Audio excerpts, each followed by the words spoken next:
तो चलिए दर्शकों आगे बढ़ेंगे। बजट पेश होने के बाद जहां एक ओर मिडिल क्लास, युवा और किसानों के चेहरे पर मुस्कान है, तो वहीं दूसरी ओर विपक्ष के माथे पर शिकन, क्योंकि बजट में सरकार ने कई ऐसे ऐलान किए हैं जिसका सीधा फायदा देश के अन्नदाता मिडिल क्लास तक को मिलने वाला है।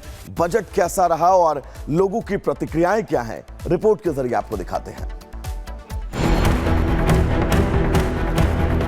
मुझे ये घोषणा करते हुए खुशी हो रही है कि 12 लाख की आय तक कोई इनकम टैक्स नहीं देना होगा। सारा खनिज संपदा हम लोग सेंट्रल को दे देते हैं, बदले में क्या मिला मुझे बताइए? जीरो। 8वां बजट अभी तक की व्यवस्थाओं को लेकर के सबसे बढ़िया बजट माना जा सकता है। 12 लाख तक no tax, middle class relax.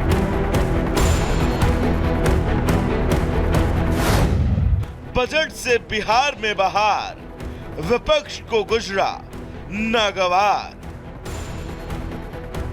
Modi सरकार के तीसरे कार्यकाल में मिडिल क्लास की उम्मीदों का बजट आया। वित्त मंत्री निर्मला सीतारमण ने जब बजट का पिटारा खोला तो उसमें सबसे बड़ी राहत मिडिल क्लास को मिली। वित्त मंत्री ने जैसे ही 12 लाख तक की आय को टैक्स फ्री करने का ऐलान किया, पूरा सदन मोदी मोदी के नारों से गूंज उठा। और तो और बजट भाषण के बाद पीएम मोदी खुद उठकर वित्त मंत्री की सीट तक गए और उन्हें बधाई दी, जिसके बाद लोकसभा में कई और सांसदों और मंत्रियों ने भी वित्त मंत्री का अभिवादन किया। बिहार ने लंबे समय तक उपेक्षा झेली है, लिहाजा इस बार बजट में बिहार के लिए सौगातों की झड़ी लग गई। मखाना बोर्ड, नए ग्रीनफील्ड एयरपोर्ट और आईआईटी पटना के विस्तार समेत बिहार में विकास को गति देने वाले कई ऐलान हुए। बिहार को मिली छप्पर फाड़ सौगात से सीएम नीतीश कुमार गदगद दिखे और उन्होंने इसके लिए केंद्र सरकार और पीएम मोदी का आभार जताया। मोदी सरकार ने बजट में किसान, युवा से लेकर मिडिल क्लास तक को बड़ी राहत दी, लेकिन विपक्ष इस पर भी सियासत करने से बाज नहीं आ रहा और अब बजट में बिहार को बम्पर पैकेज मिलने से उसे मिर्ची लग रही है। खनिज संपदा तो मेरा, लेकिन हमें कुछ नहीं। पैकेज मिला कहाँ? बिहार को। उनके बदौलत मोदी जी की सरकार है। नीतीश कुमार को खुश किया गया है, क्योंकि अगर नीतीश कुमार को नाराज करेंगे तो धाराशायी हो जाएंगे। नायडू जी को अगर खुश नहीं करेंगे तो धाराशायी हो जाएंगे। पंजाब के लिए तो कुछ भी नहीं, देश के लिए भी कुछ नहीं, बस अंकड़ों का खेल है बस। केंद्र सरकार ने बिहार के लिए खजाना खोला तो इसका दर्द बिहार के विपक्षी नेताओं में भी देखने को मिला और फिर विशेष राज्य के दर्जे का रोना रोने लगे। बिहार के साथ कहीं ना कहीं से खिलवाड़ किया जा रहा है, सौतेला व्यवहार किया जा रहा है। ये बजट मेरा मानना है गांव, ग्रामीण और गरीब विरोधी बजट। तेजस्वी यादव को क्या समझ में आएगा? बिहार के विकास से न उनके माता पिता को कोई मतलब था, न इनको कोई मतलब। मोदी सरकार ने बजट में नीतीश सरकार की झोली तो भरी, साथ ही बीजेपी शासित बाकी राज्यों में भी बजट को लेकर उत्साह देखने को मिला और बीजेपी के मुख्यमंत्रियों ने इसे अब तक का सबसे दमदार बजट करार दिया।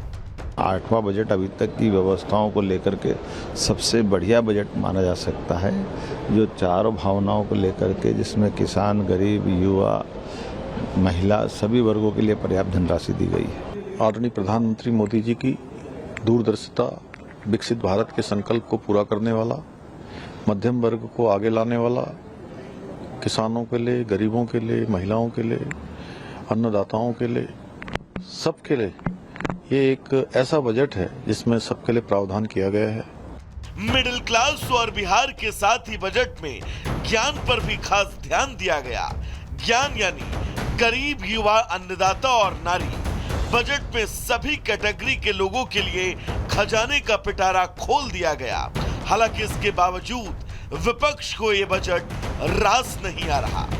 Bureau report, Republic Bharat. दर्शकों, रेलवे को देश की रीढ़ कहा जाता है। ऐसे में इस बजट में रेल को क्या कुछ मिला, किस नवीनीकरण के साथ अब भारतीय रेल और आगे बढ़ेगी, और सबसे महत्वपूर्ण इस बजट में यह रखा गया कि रेल में पूरी तरह से यात्री जो है वो सुरक्षित रहे, उनकी सुरक्षा को लेकर क्या कुछ मानक तय किए जाएंगे, विस्तृत इस बजट में समाहित किया गया है।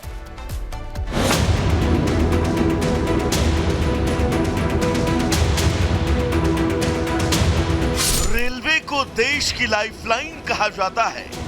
भारत में दुनिया का चौथा सबसे बड़ा रेलवे नेटवर्क है। देश के आर्थिक विकास में भी रेलवे बड़ी भूमिका निभाता है। केंद्रीय वित्त मंत्री निर्मला सीतारमण ने शनिवार को 8वीं बार जब बजट पेश किया, इस बार के बजट में रेलवे के लिए 2,52,000 करोड़ रुपए आवंटित किए गए। बजट में रेलवे को लेकर सीधे तौर पर कोई नई घोषणा नहीं की गई, बल्कि इसके बजाय पहले की घोषणाओं को पूरा करने पर जोर दिया गया। हालांकि ये जरूर बताया गया कि रेलवे के लिए जारी किया गया बजट कैसे और कहां खर्च होगा। रेलवे को मिले बजट से 200 नई वंदे भारत ट्रेन, 100 नई अमृत भारत ट्रेन और 50 नई नमो भारत ट्रेन बनाने, 1000 नए पुल और अंडरपास का निर्माण करने, 17,500 नए जर्नल कोच बनाने, रेलवे का 100% इलेक्ट्रिफिकेशन और 1300 रेलवे स्टेशन का सौंदर्यीकरण करने की योजना बनाई गई। रेल मंत्री अश्विनी वैष्णव ने कहा कि बजट में रेलवे को बेहतर बनाने के लिए प्रयासों को जारी रखा गया। इसके साथ ही कई जरूरी परियोजनाओं को भी मंजूरी दी गई है। 2,52,000 करोड़ रुपए का कैपिटल एक्सपेंडिचर का बजट है। आप सब जानते हैं कि रेलवे को आगे बढ़ाने से हमारे गरीब और मध्यम वर्ग तक परिवारों को सबसे ज्यादा सुविधा मिलती है। इसीलिए माननीय प्रधानमंत्री जी ने नए रेलवे लाइन बनाने पे जोर दिया, नए पुल बनाने पे, नए स्टेशन बनाने पे, नए तरह की ट्रेन लाने पे जोर दिया। पिछले साल 1,14,000 करोड़ रुपए का सेफ्टी पे इन्वेस्टमेंट हुआ है। इस बजट में 1,16,000 करोड़ रुपए का सेफ्टी के ऊपर इन्वेस्टमेंट तय हुआ है। इसके साथ ही रेल मंत्री ने बताया कि हम 31 मार्च तक 1.6 बिलियन टन माल ढुलाई का टारगेट हासिल करने वाले हैं, जिसके बाद हम दुनिया में दूसरा सबसे बड़ा माल ढुलाई करने वाला रेलवे नेटवर्क बन जाएंगे। इलेक्ट्रॉनिक्स और आईटी के लिए बहुत बड़ा बजट में अनाउंसमेंट है, वो है इलेक्ट्रॉनिक्स कंपोनेंट मैन्युफैक्चरिंग का। इलेक्ट्रॉनिक्स कंपोनेंट मैन्युफैक्चरिंग में बहुत एक जरूरत है, क्योंकि आज फिनिश्ड प्रोडक्ट भारत में बनने लगा है।